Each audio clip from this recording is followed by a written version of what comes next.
नमस्ते। चलिए आज समझते हैं जीएल फ्यूंटिस की एक बहुत ही मशहूर कहानी ए लेटर टू गॉड को।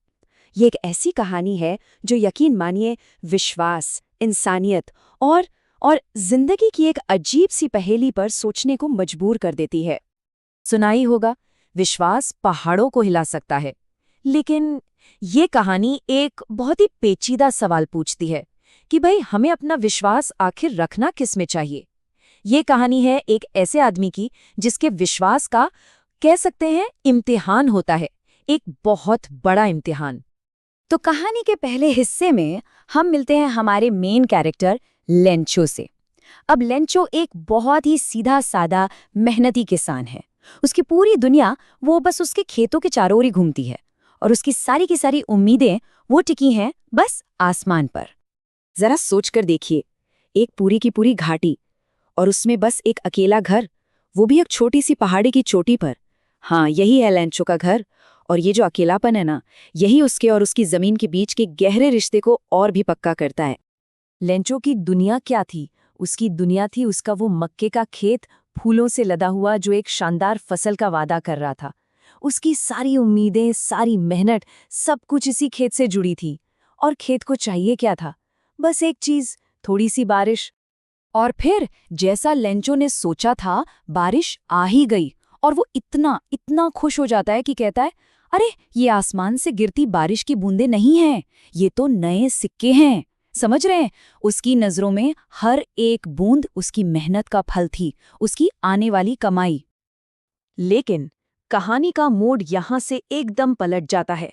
जो बारिश उम्मीद लेकर आई थी, वही अब एक भयानक तूफान का रूप लेने वाली थी। अचानक आसमान का रंग बदल गया और बहुत तेज हवा चलने लगी। बस यही वो पल था जहां लेंचो की सारी उम्मीदें खतरे में पड़ गईं। और फिर जो हुआ वो किसी ने सोचा भी नहीं था। बारिश के साथ बड़े बड़े ओले गिरने लगे। जो बारिश कुछ देर पहले तक एक वरदान लग रही थी, वो अब एक श्राप बन चुकी थी। लेंचो की सारी उम्मीदें इन्हीं ओलों के नीचे दफन हो रही थीं। तूफान के बाद का जो नजारा था ना, वो सच में दिल तोड़ने वाला था। पूरा खेत ऐसा सफेद हो गया था जैसे किसी ने उस पर नमक की चादर बिछा दी हो। एक ही झटके में उसकी मेहनत, उसकी फसल, उसकी उम्मीदें, सब कुछ खत्म हो गया था। जब तूफान थमा तो लेंचो का दिल बस दुख से भर गया। वो बस इतना ही कह पाया, ओलों ने कुछ भी नहीं छोड़ा। इस साल हमारे पास खाने को मक्का तक नहीं होगा। उसकी आवाज में जो निराशा थी, वो साफ सुनाई दे रही थी। अब जब ऐसा लग रहा था कि सब कुछ खत्म हो गया है, लेंचो अपनी आखिरी उम्मीद का दरवाजा खटखटाता है। और वो एक ऐसा काम करता है जिसके बारे में शायद ही कोई सोच सकता है। उस अकेले से घर में रहने वाले हर इंसान के दिल में अब बस एक ही उम्मीद बची थी, और वो थी भगवान से मदद। जी हाँ, लेंचो का विश्वास इतना मजबूत था, इतना अटूट था कि उसने फैसला किया कि वो सीधे भगवान से ही मदद मांगेगा। और उसने एक चिट्ठी लिखी। कोई लंबी चौड़ी बात नहीं, एकदम सीधे सरल शब्द। उसने लिखा, भगवान, अगर आपने मेरी मदद नहीं की तो मेरा परिवार और मैं इस साल भूखे मर जाएंगे। मुझे 100 पैसों की जरूरत है। ये उसके अटूट विश्वास का सबसे बड़ा सबूत था। तो चलिए अब कहानी का रुख करते हैं डाकघर की तरफ। देखते हैं कि लेंचो के इस अनोखे विश्वास पर इंसानों का, मतलब पोस्ट ऑफिस वालों का, क्या रिएक्शन होता है। तो सबसे पहले ये चिट्ठी एक डाकिये के हाथ लगी, और जैसे ही उसने पता पढ़ा, टू गॉड, वो अपनी हंसी रोक ही नहीं पाया। जाहिर सी बात है, अपनी पूरी नौकरी में उसने भला ऐसी चिट्ठी कहाँ देखी होगी। लेकिन जब वो ये चिट्ठी पोस्टमास्टर के पास ले गया तो कुछ और ही हुआ। पोस्टमास्टर पहले तो हंसा, लेकिन फिर लगभग फौरन ही वो एकदम सीरियस हो गया। उसका जो मजाक का मूड था ना, वो तारीफ में बदल गया। लेंचो के उस विश्वास ने पोस्टमास्टर को अंदर तक छू लिया। वो बोल पड़ा, क्या विश्वास है, कमाल है। काश मेरे अंदर भी इस आदमी जैसा विश्वास होता। और बस यही वो एक पल था जिसने उसे इस कहानी का एक अहम हिस्सा बना दिया।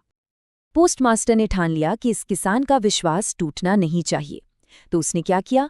उसने फैसला किया कि वो इस चिट्ठी का जवाब देगा, उसने अपने कर्मचारियों से मदद मांगी, अपनी सैलरी का भी एक हिस्सा दिया और एक तरह से चैरिटी के नाम पर पैसे इकट्ठे करने शुरू कर दिए।